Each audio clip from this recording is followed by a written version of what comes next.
Aprenda com o chefe, aqui o município de Flores da Cunha. Estamos em videiras, em parreirais históricos. Ali atrás, nasceu em 1927 a Granja União, fez história. As primeiras parreiras que chegaram no Brasil foram cultivadas aqui. E daqui, elas saíram para as outras regiões. Hoje, uma nova vinícola nasceu, a Luiz Argenta. O Marco Ferrari traz o Zair, o profissional responsável por essas vindimas.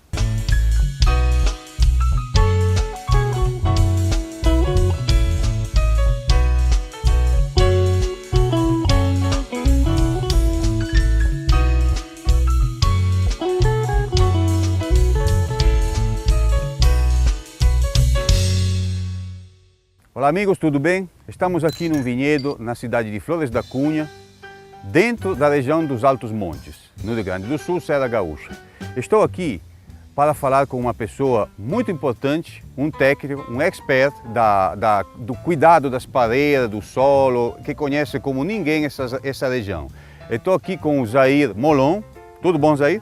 Como vai? Tudo bem? Zair, então, conte um pouco pra gente, esse pareiral é de uva Chardonnay, não é verdade? Então, Marcos, é verdade. Esse é um vinhedo de Chardonnay, tá? Que nós plantamos então esse Chardonnay do ano 2005 e estamos hoje com o 6º ano de produção. Tudo que tem aqui à nossa volta, tudo é Chardonnay? Não, então, Marcos, assim, ó, veja que a nossa área aqui, a nossa propriedade, ela até tem umas características diferentes.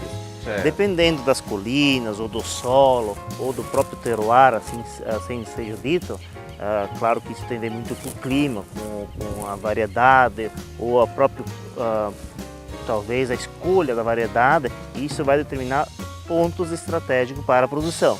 E nós escolhemos que você vai plantar. Exatamente, ali. Exato. E esse ponto foi escolhido pelo Chardonnay por causa do nosso terroir. E assim dizendo que nós podemos aqui nesse mesmo solo ter outras variedades, mas aqui a gente escolheu através da análise do solo, através de toda a estrutura do solo que a gente conhece hoje, que aqui se adaptava melhor o Chardonnay. Perfeito. Vocês trabalham ele como vinho tranquilo ou como base espumante, esse Chardonnay daqui? Então, a Luiz Argenta, a partir do início do projeto, ela teve que estudar aqui vários tipos de solo.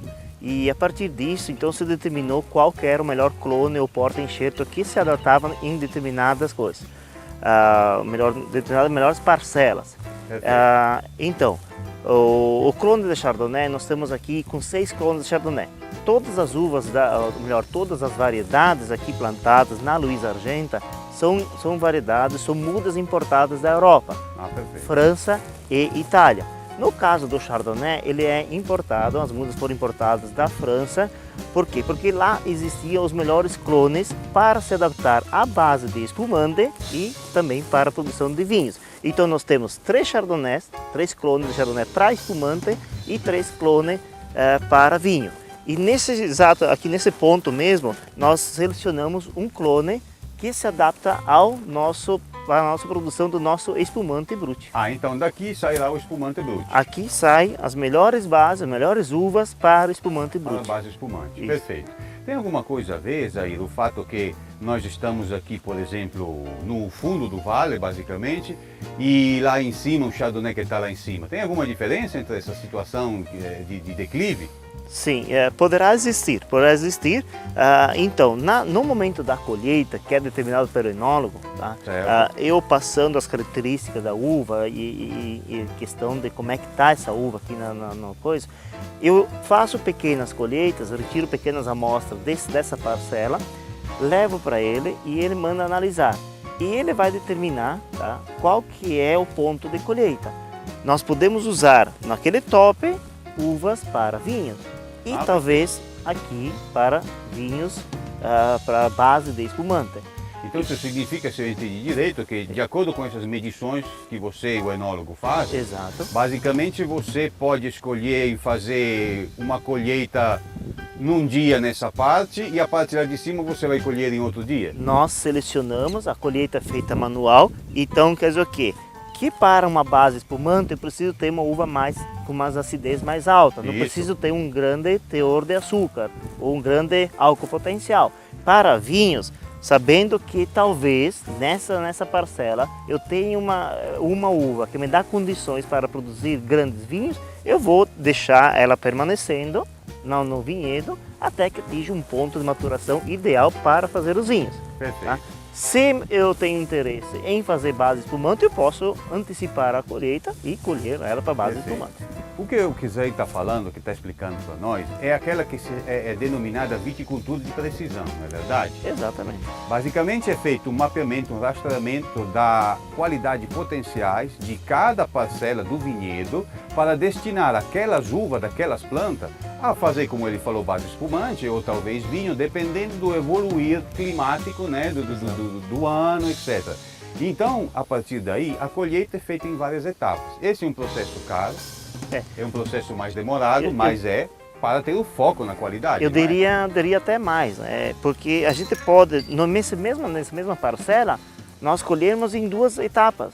Nós podemos colher uma uva para base espumante e deixarmos mais tempo no vinhedo essa mesma uva e darmos um destino para vinho. Isso também a Luiz Agenta pode fazer. Jair, esse aqui é uma espaldeira, é um vinhedo em espaldeira. Exato. Como se chama esse tipo de condução, de poda dessas plantas? A Luiz Agenta tenta ter o melhor rigoroso critério de quantidade e de qualidade. Para isso, então nós selecionamos, tá, o sistema em forma de guiô, onde que a gente vai deixar o mínimo de gemas possíveis, porque nós já determinamos que o máximo de produtividade por pé é 1 kg de uva.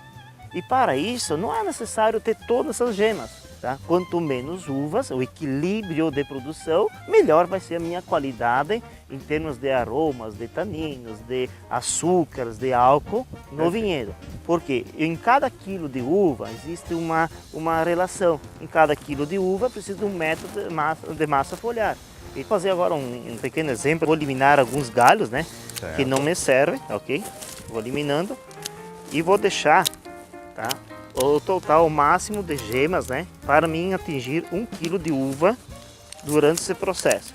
Claro que tem algumas atividades durante o processo de produção que também são importantes, que é a questão de poda verde, da seleção de cachos, porque talvez eu tenha algumas gemas que são produtivas e outras não. Então eu não posso ter o mínimo de gemas, eu preciso fazer o quê? Deixar algumas gemas a mais para que não corra o risco, talvez, de algumas ser inférteis. Ah, perfeitamente. Você tem que deixar mais para garantir. Exatamente. E se essas a mais produzirem todas, aí você no futuro vai poder cortar para manter a controle. Dentro de um processo de seleção de galhos, se tiver a mais,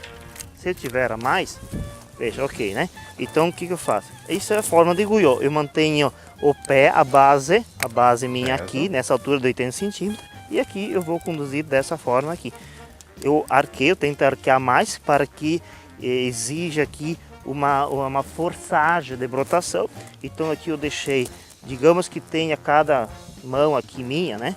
Tem uma gema, então eu trabalho com 1, 2, 3, essa aqui é para baixo não vai produzir. Então 1, 2, 3, 4 gemas, 5 poderá ter, 5 gemas, cada gema dessa é um galho. Se houver mais eu posso retirar e cada galho desse vai me dar 2 cachinhos de uva. Entendi. Poderá dar o máximo, porque é de características da variedade, essa variedade Chardonnay, de produzir 2 cachos por galho. Então tendo 4 ou 5 galhos aqui, eu vou ter aqui, posso ter até no máximo 10 cachinhos.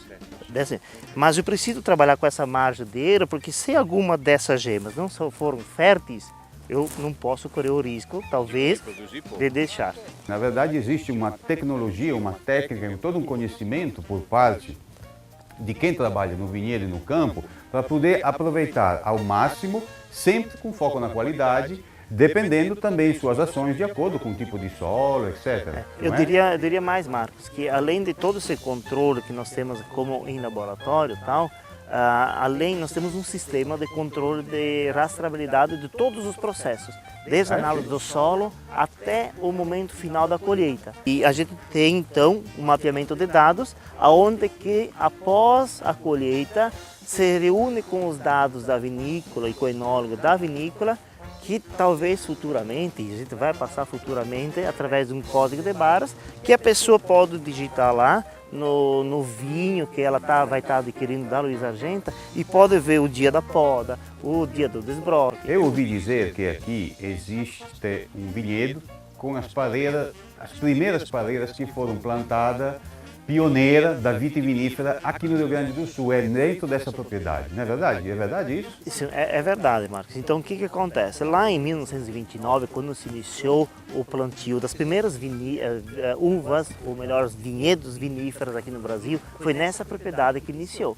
E aqui nós temos uma história ainda que foi aqui, nesse exato lote de terras, que começou-se um trabalho de pesquisa, onde que se estudaram mais de 50 variedades de uvas para ver qual que se adaptava melhor a essa região. Então, os pioneiros lá começaram todo um processo de pesquisa, porque não existia aqui no Brasil ainda alguém que trabalhasse, que conhecesse qual era a melhor variedade, qual era o melhor porta-enxerto, qual que era o melhor sistema. Então nós hoje da Luiz Argenta ainda temos alguns lotes de Riesling e Merlot que estão na propriedade e que a gente até usa para fazer, se necessário for, troca ou plantio de novas variedades.